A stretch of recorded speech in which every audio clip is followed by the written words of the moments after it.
you going? It's Donna here, and I thought I'd share with you how I went with Kota's third session. Admittedly, I've came out of it pretty disheartened and reached a point where I felt as though I wasn't really doing anything. Basically, what came up during the session was that Kota needed an energetic protection field, and he had issues of distrust and insecurity. And also what came up, actually, this was interesting because of the distrust and the insecurity. He also needed to be sent a frequency of a crystal that's called, and hang on a minute because I can't remember the name of it, Variscite, I think it is. It's Variscite. And apparently this is all about soothing and calming and also providing self-confidence. So it's interesting that he had insecurity, distrust, and that crystal came up. But like I said, I did feel disheartened after doing the session. I kind of feel like I'm not doing anything. And I shared the session with the owner, and she's like, oh my God, that is so spot on. She goes, he is a very insecure dog. And she goes, her partner, when she met him, he just had that energy of being very trusting. It was like, she said, as soon as I met him, I just trusted him straight away. I could just be around him and trust him with anything, and he just has that energy. And apparently Kota is like, loves her partner, is always around him.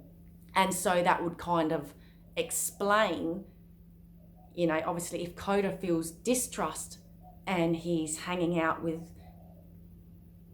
this person who gives off this energy of being trustworthy, then, that kind of makes sense. I mean, I know it's nothing concrete and no evidence as such, but it kind of made me feel a little bit better because I was feeling a bit disheartened. As far as the healing aspect goes though, and with Kota's itchiness and scratchiness and dry nose and all the rest of it, I don't feel that the energetic stuff is happening at the moment. But at the same time, it almost seems like there's underlying issues that need to be healed. Maybe they need to be healed first before anything else can.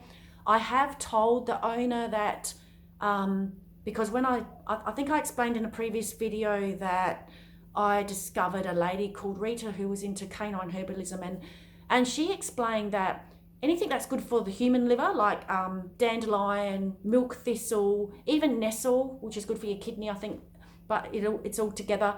She goes, you can actually give that to your dogs for their liver to help improve their liver function and to cleanse the liver. And so I sort of mentioned that to Kota's owner and said, obviously we're talking about animals here, they're a lot more sensitive, so you're probably going to want to dilute it a bunch load. But a bunch load, where'd that come from?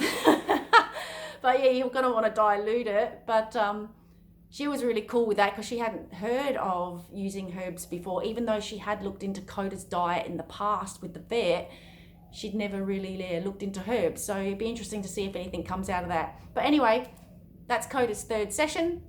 Fingers crossed we get there at some stage. Don't know when, but just got to keep at it, huh? Consistency. With consistency, amazing things can happen. So anyway, hope you're having a great one, and I look forward to seeing you again soon. Bye for now.